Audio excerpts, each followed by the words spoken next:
Yeah, shining, we shining. I don't even need diamonds to know we blinded, we just shining. Got the sound so sonic, and I don't mean to be honest, but last I checked, I'm rolling with the set to catch a jet until the next. That's big money, doing big things. Coast to coast, I'm in the... Welcome to today's interview with C Sharp. Today we have Fuego Ellington. And our interview with Fuego Ellington will start right now. Let's get it. Alright, so let's start right from the beginning. What can you tell me about your first live show? Mm-hmm. What can you tell me about, even before that, leading up to that, writing, where did the music really start for you? When I was like 11 years old, my mom bought me a keyboard from a yard sale. It was like $10 or something. I didn't really have much to do around that time because I was like, I was a kid. I just moved from where I was to a different neighborhood. So what I did was I just stayed in a whole summer just making beats on that keyboard. Eventually, another kid moved from Philadelphia to where I was at, Mount Penn. And we got up together, we started making music, and his dad saw that we were making music and he built a booth for us. With that booth, we spent a whole nother summer just making beats, rapping inside there, and eventually his dad heard the songs and he was like, yo, I got this show I can put together for you guys in Philadelphia. We went down to Philadelphia to do this show, and it was like a live streaming. This was like back in, I want to say 2010, so it was like, this is new around that time. That was my first show. I think I was like 15 maybe 16, and I completely bombed on that show. Like, it was absolutely terrible. I was trying to rap a song that we did in the studio in the basement, but it didn't match with the beat that they were having me do. It was like freestyling or something like that. But yeah, that was like my first show, so it was like a total fail, but you grow from there, and I learned a lot. Like, be prepared. That's the one lesson I learned from that. That actually leads perfectly into my next question. What's the biggest difference you think from your day one beats and your raps and whatever? What have you learned and what have you incorporated towards what you're doing now? My day one beats to today, I learned that music always changes. Like, my stuff from back then sounds completely different than it does now. Like, back then it was boom bap, now it's trap. Who knows where it's going to be a couple years from now. But everything that I learned listening back is that I might not like my music I'm making now, because like back then I thought my music was amazing, but I go back and listen, I'm like, oh, that was terrible.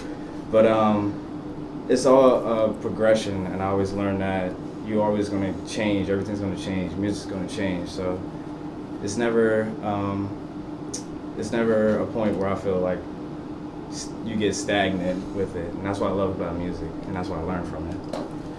And like you said with the boom baps, like, do you think that style is ever really going to go away? You see a lot of famous artists that they always have that song that reverts back to that. Yeah. And I feel like it's never really gone away. Right. Do you think that original sound is just it's timeless?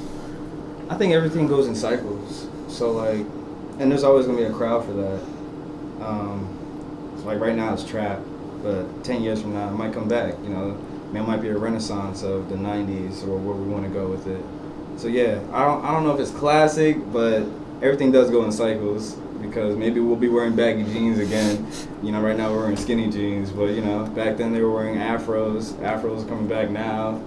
We'll see what happens, but classic, I think we'll wait like another 10 years to say if that boom bap is classic.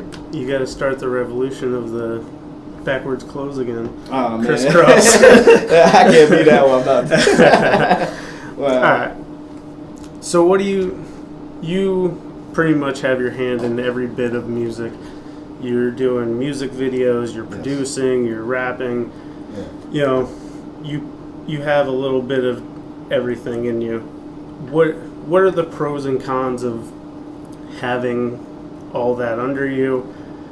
instead of just being a rapper? Mm-hmm. And what what are the pros and cons of having all of that on you? The pros of it is I can be extremely self-sufficient.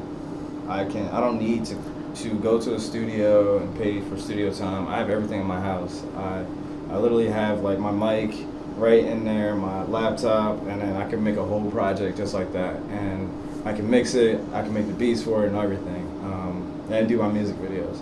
That's the pros of it. I don't need anybody. The cons, I would say, is that you kind of stretch yourself thin, because if I could just focus on, doing just the music, and then I had this person do that and that person do that, it can move faster, and I will have more time to just focus on one thing. But I will always say that the pros outweigh the cons, though, because since I know how to do everything I know how to do, I can get people and I can teach them eventually, like, yo, this is how you do it, and this is how I want to do it, because I've been doing it myself for so long. So yeah, it helps out in that way to build a team, because you always respect a leader that can get down in the dirt with you while you're working for them, right next to you, like getting everything done, instead of a guy that's just telling you, hey, go do that. You know what I mean? It's that kind of like vibe. Right. But yeah. And what do you think is something you haven't attempted yet that you would hope to do in the future? I would like to make there's two things. I would like to do an R&B project, and I would like to learn how to dance. I'm seriously, like, ever since a kid, I could never dance, but it's like, as an adult, I'm like, yeah, I would love to dance a little bit. I think it'll be dope. On your social media, you have videos of you boxing, Mm-hmm. and you're hitting the gym, you're boxing. What is it about boxing that is a release for you, or whatever? I grew up in a single parent home, so that builds up a lot of aggression. As when you're a kid, you don't know how to deal with that kind of thing. So yeah, boxing really was something that I got into myself, and I was doing it for a while. I would say like 2 years, and then while I was in high school still doing it, I had like a sparring match, and I got hurt. So and I got beat up pretty bad basically, and I went to school the next day. And my friend's like, yo, your face, you came in like that? I was like, fuck it, this is what I'm doing. But my mom was just like, yo, you can't do this no more.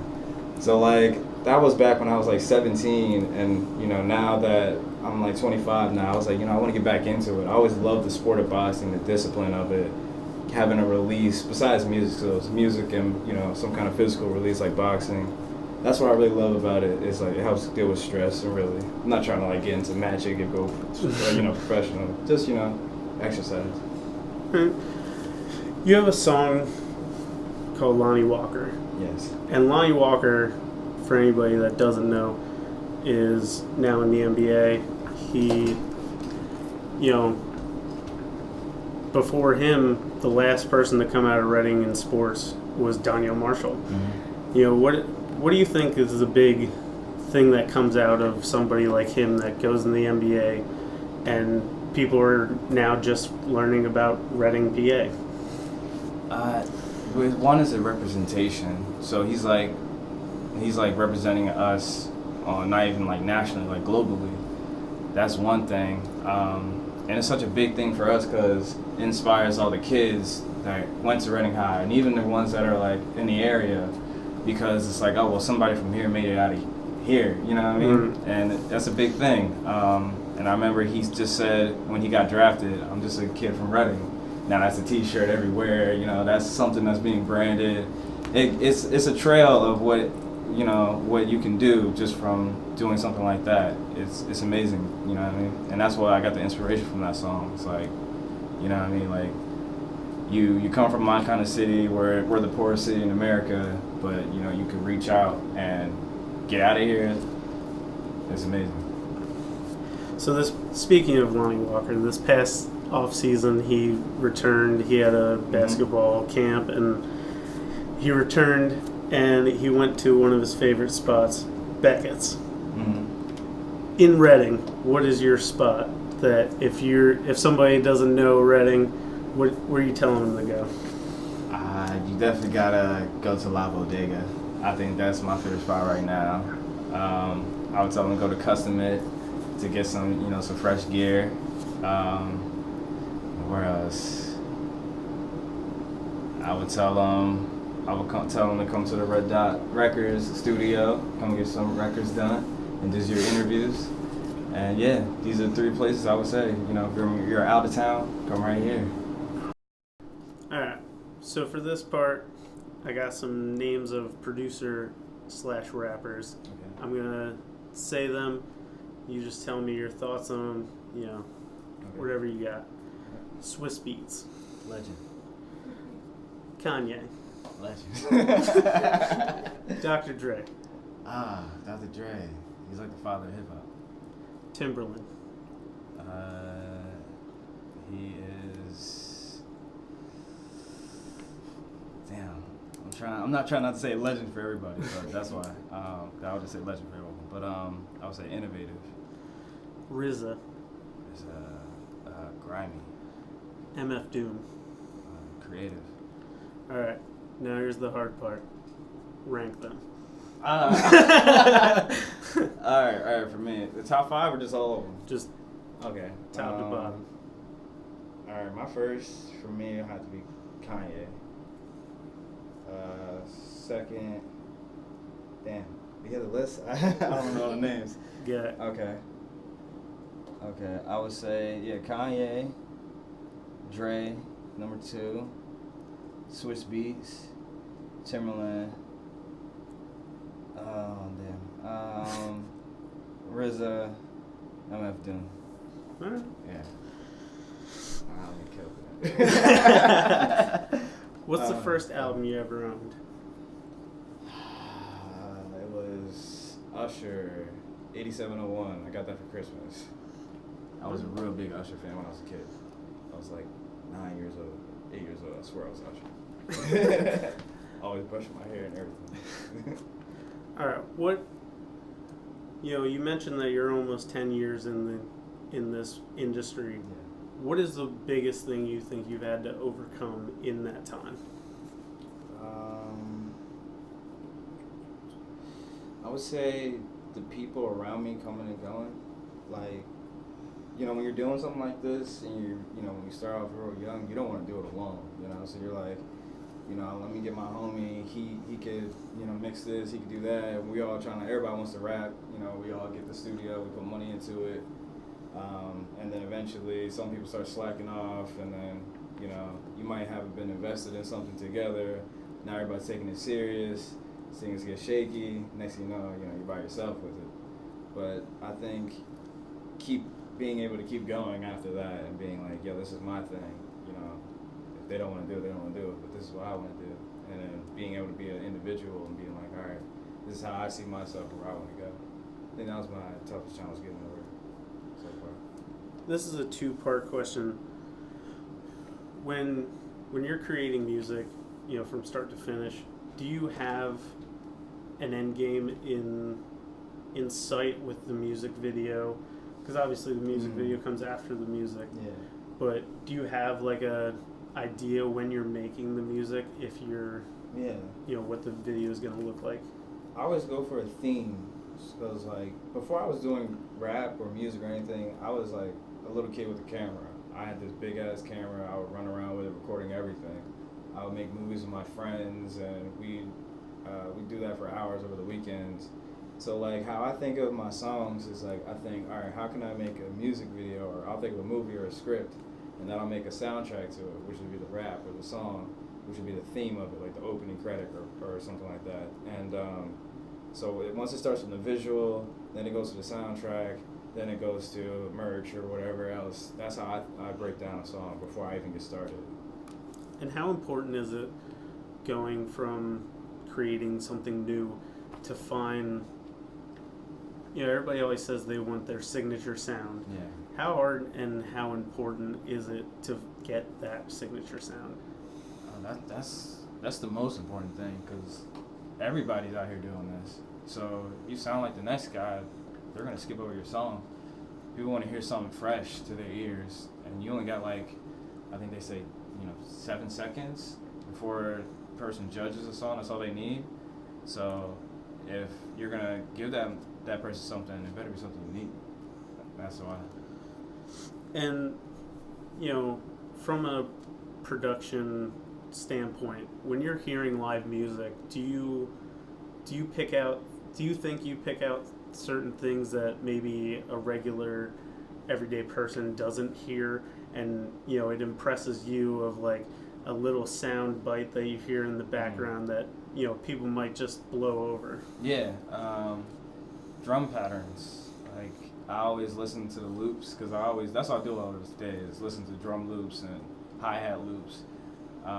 If you make something that's a different kind of bounce, and I love it when, like, you're not even thinking about it, you're listening to music and your neck is going like that. I'm obsessed with that. Like, if I'm looking around, if I make a beat, I look around the room, see who's listening, and your head's bobbing, I mean, it's already got you. Like, music's, like, magical like that.